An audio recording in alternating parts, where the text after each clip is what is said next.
we've begun a new year. Isn't that wonderful? I think it is. And I know that during 2012, a lot of great things happened to most of you here in this audience. And that is the story for most of us. But even as I say that, I have this feeling that some of you are just simply saying, well, humbug. You don't know what happened to me during 2012. Some of you are saying, I lost my job. Some are saying that my business slipped away. Some of you lost loved ones through death. Some saw relationships dissolve. Some saw folks being ill. And at the human level, quite naturally you grieved. And you worried about things. As a matter of fact, it is very possible that one or two of you may have even fallen into the pit of self-pity. And you offered up your prayer, what's the use? I don't see anybody agreeing with that. That's wonderful. But at least for a few minutes, I want to find out again.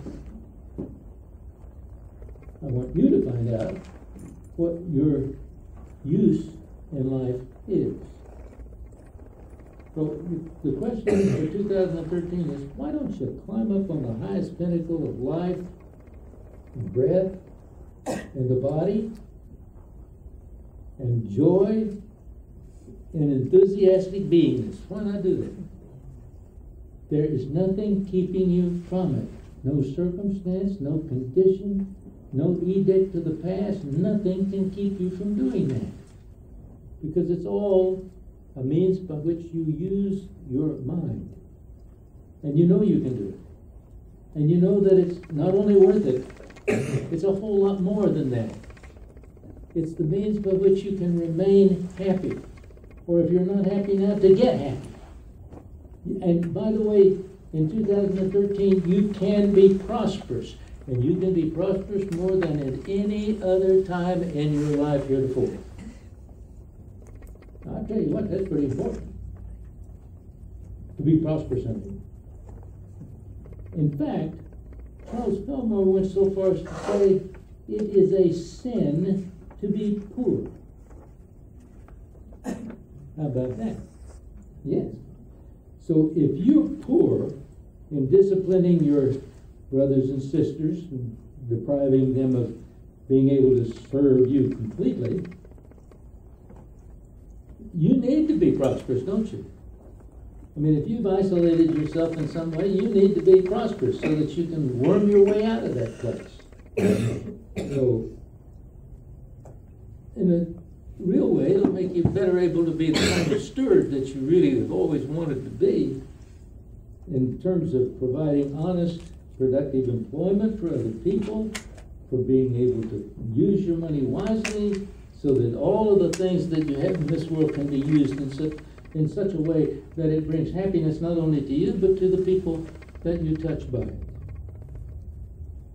So ask yourself the question, what happens when you can't buy a car, or a new TV, or a house? Well, I'll tell you what happens to most people. They just sort of stand idle. They don't buy your goods and service, whatever you're selling. And if you don't get that, you don't get the money. It's a vicious circle, isn't it? And it kind of sounds like a self-destructive cycle, doesn't it? It's the very thing, you know, that recessions and depressions are made of. However, this very same cycle is what makes business grow and good times come. Now, we're looking in 2013 for good times to roll. I mean, roll. They're going to come right on at you. They're going to hit you right straight in the face, and if you're not careful, you're going to miss it because we're not paying attention. I'd say that's paradoxical, isn't it?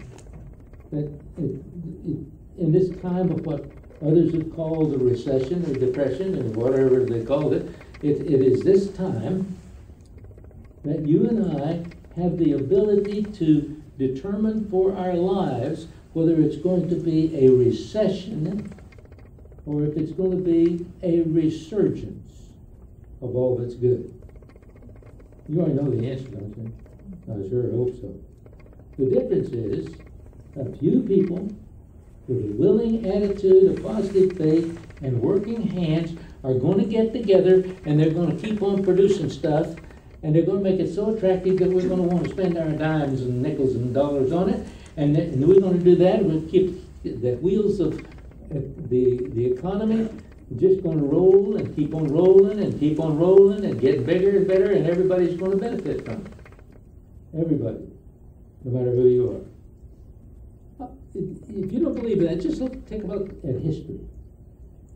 Well, look at the Metroplex here, as a matter of fact. This Metroplex is away from the sea. Anybody know where the ocean is from here? It's a long way, right? There's really no reason for this Metroplex to be here. I mean, my goodness. But it is one of the most prosperous cities in the United States. And so we've got to look back and say, somehow or other this happened. And it didn't happen because of the naysayers. It happened because of the yay-sayers. A few people with positive faith and willing working hands turned this into a virtual paradise. This area that we're living in right here, right now. What I'm trying to say is the Metroplex grows and prospers in only one way, and that's from the inside to the outside. And we know what the spirit is here, and so we know it's going to grow. And that's kind of the way it is with people too, isn't it? That you grow from the inner to the outer. In other words, you don't need any vestige of wealth at this moment to become or remain a successful, prosperous person. In fact, you can call yourself the most prosperous person in the entire world. That's because you don't have to look out and see what I don't have. You look out and see who I am. I am a child of God. I am a child of the greatest giver, the most generous giver in the entire universe. And all I have to do is to call upon it to make it. But I have to call upon it first from the inside before it works for me on the outside. Now, this is a pretty important topic, I think, and so I'm going to focus this morning on God's direction for ways to you prosper in your own right in 2013. Anybody pick up a dictionary and read the definition of prosperity. Let me read that for you. Prosperity, an advance or gain in anything good and desirable. Successful progress toward an attainment of a desired object. Well, let me tell you what, prosperity is even more basic than that. Prosperity is essentially being able to believe. Being able to believe. Maybe the cornerstone of that belief is a prayer that all of us have said so many times in our lives. We say it, and we know that it's true, but somehow or other the importance of it escapes us, so let's look at the importance of it. This prayer says, the Lord is my shepherd. I shall not want. The Lord is my shepherd. I shall not want. So as long as we're looking Godward, we have no need for anything else. So it is the faith or the belief that being one with God, you will never lack for any desired thing. And so that by itself establishes for you true prosperity in your life. Basically, it has nothing to do with what you possess. What you possess are just temporal symbols. And I know that some people desire more and more and others less of things.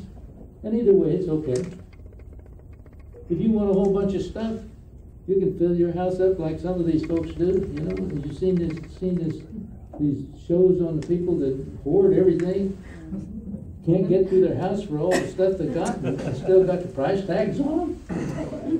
And then there are those people that don't have a thing in their house. Things are no measure of true prosperity.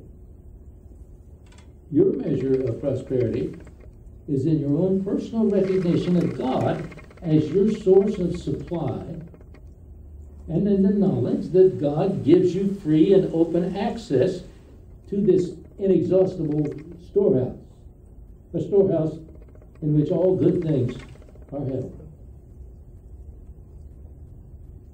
Now, I know that a person who feels insecure is never really prosperous. Well, they may have a lot of things, but they got no lasting prosperity. See, to be prosperous, you have to feel secure. I could oversteer somebody who said, okay, but how can I feel secure when my job is gone and there's no money to pay the bills? And I admit that can be very hard to do, but it's not impossible. And I can confidently say that if you will overcome the feeling of insecurity, you will once again find the job that you need or the money that you need in this world. Because your eyes will not be on what you don't have, but upon what you need in your life. And you will be led to it. Now, insecurity, of course, does not arise from lack of a job. It is a symptom of it. Security can only come from one place, and that's from your own inner self. It's based firmly and deeply in your abiding faith in life, in yourself, and in God. Without this faith, 10 jobs won't give you any security.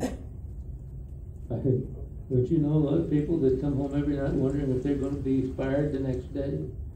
And they just worry. They've been there for 25 years, but they're still going to worry about it. Where am I going to get enough money to do this and that? And they don't look back and see that they've always had enough money to do whatever it was. That's insecurity. From a practical viewpoint, you got to eat now. So you meditate and pray and build faith, but you also do something else. You get out there and you seek employment, or you seek other solutions to your financial needs. Sometimes it's just adjusting your budget so that you don't spend money on stuff that you don't really need. In fact, that's the case in probably 70% of life. So don't make the error of thinking you're meditating and praying and building faith when you should be out there looking for the job. I mean, there's a time for prayer and there's a time for action. You should only have to pray once, but you can take the same action hundreds of times to get there what you want.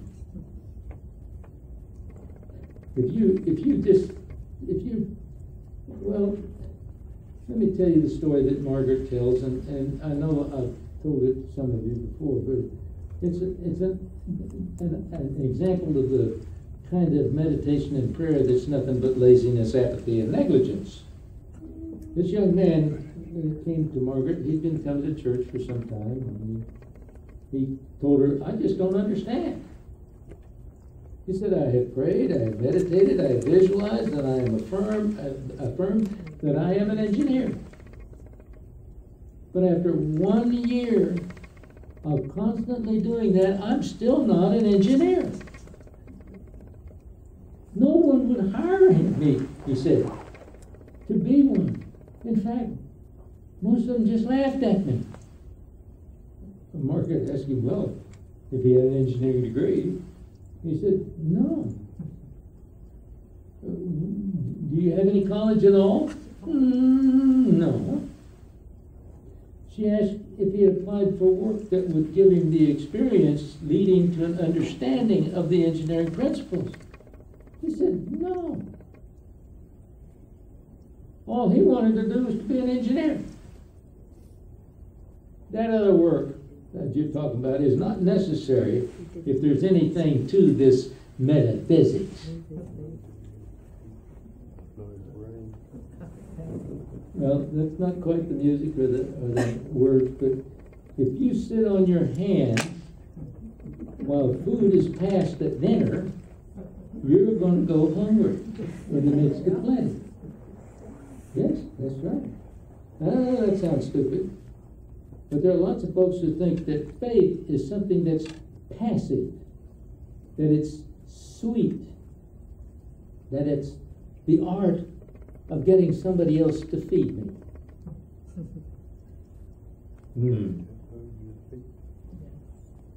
And it recalls to my mind what Paul said. Remember he said, faith without works is dead? It's true. It's true. Now, don't misunderstand. There's an inexhaustible supply, but you have to get off of your hands before you can share it. And that's why it takes a positive faith and willing working hands. Positive faith, willing working hands. They go together. They cooperate. But is that kind of faith justified? I mean, gee whiz.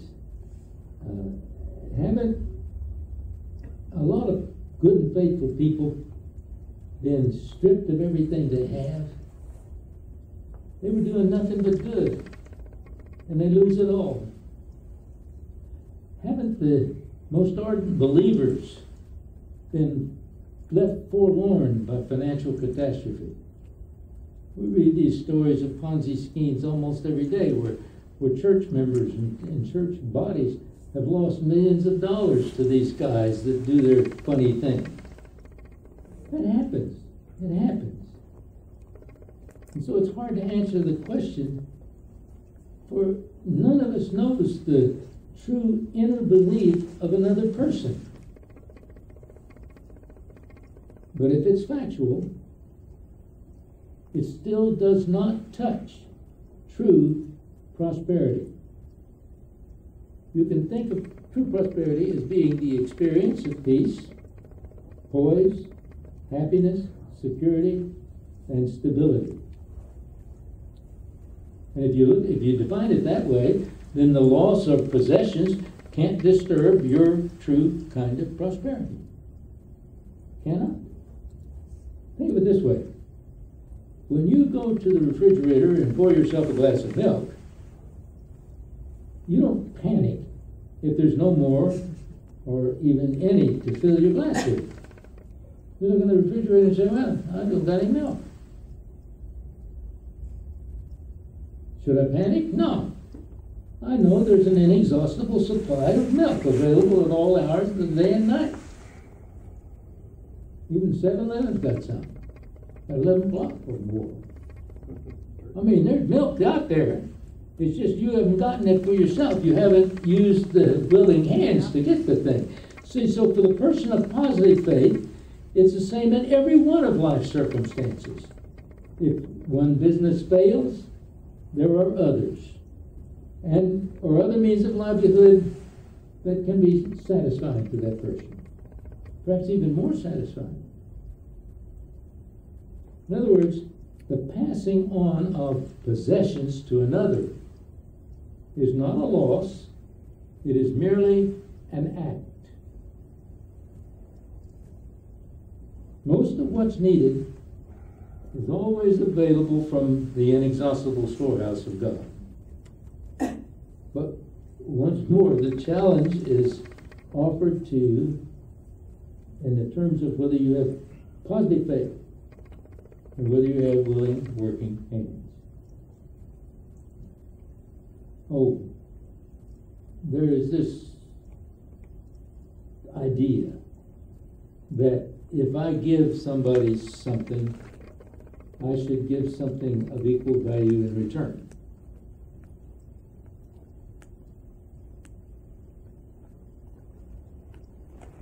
And that's the way commerce works, isn't it? Isn't it? We add a little on the top for profit, but other than that, that's the way it works. So we think that's kind of the way it is in the world. But how do you get back what you lost? Just lost it. You didn't exchange it for something of value back to you. It just disappeared from your life. How do you get that back? Well, the challenge is to get new and more fulfilling experience so that you can once more learn the lesson that God only does what God does through you.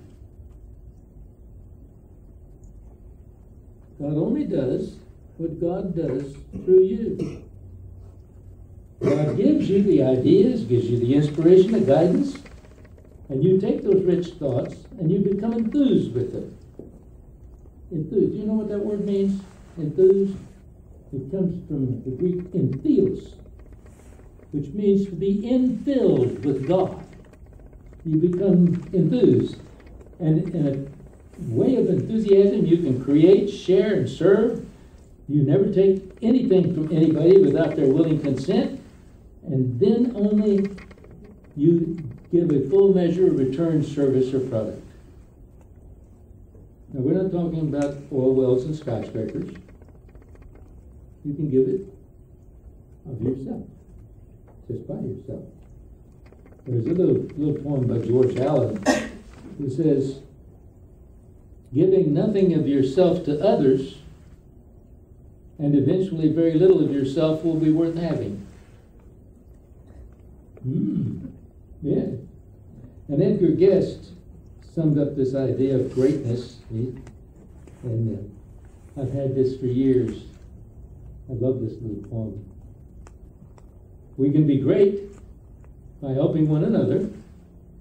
We can be loved for very simple deeds. Who has the grateful mention of a brother has really all the honor that he needs. We can be famous for our acts of kindness. Fame is not born alone of strength or skill. It sometimes comes from deafness and blindness to petty words and thoughts, and loving still. We can be rich and gentle, smiles and sunny. A jeweled soul exceeds a royal crown. The richest men sometimes have little money, and Croesus offs the poorest man in town. You all know who Croesus was. He was a very, very fabulously rich Lydian king who lived about 6 BC. He had it all, friends. There was nothing that he lacked. I don't care what it was, he had it. He was the richest guy in the whole world. And it didn't make him happy. He never was very happy. And so, nor if your faith is positive enough and your hands willing and are working enough, can you be denied any kind of riches that you want to have in this world. I know that's a crazy thought, but you can have it all if you want it. The question is, why in the world would you want more than you can use? Unless you know how to make it multiply so it helps more people all the time. But if it's just for yourself, I don't see it. Anyway, you can have whatever you ask God believing for. that was the promise that Jesus made. And I don't find any evidence to the contrary to that anywhere. And listen, God is willing for you to be the steward of very, very great wealth, and requires only that you use it for good. Oh, you can get it. If you don't try to use it for good, it won't prosper you. You'll still be one of those insecure people wondering who's going to try to steal it from you, who's going to rob you next, who's going to get into your bank account. See, you won't have the experience of inner peace, poise, happiness, security, and stability if the only thing you want the money for is for yourself. So the question I have for you this morning is, why not have it all? Why not start 2013 enthusiastically building a positive faith in companionship with willing working hands to get all of your desires fulfilled? I want you to take as your starting point, the Lord is my shepherd, I shall not want. For a very positive approach to prosperity, Charles Fillmore, the founder of Unity, wrote a prosperity treatment, which was patterned after the 23rd Psalm. You can find that on page 69 of his book, Prosperity. But this is what he wrote. The Lord is my banker, and my credit is good. He maketh me lie down in the consciousness of omnipresent abundance. He gives me the key to his strong box. He restores my faith in his riches. He guides me in the paths of prosperity for his name's sake. Yea, though I walk in the very shadow of death, I shall fear no evil. For thou art with me. Thy silver and thy gold, they secure me. Thou preparest the table for me in the presence of the collector. Thou fillest my wallet with plenty. My measure runneth over. Surely goodness and mercy shall follow me all the days of my life, and I shall do business in the name of the Lord forever. Forever. Amen. Oh, we'll take this up again next week. Thank you all. Happy New Year.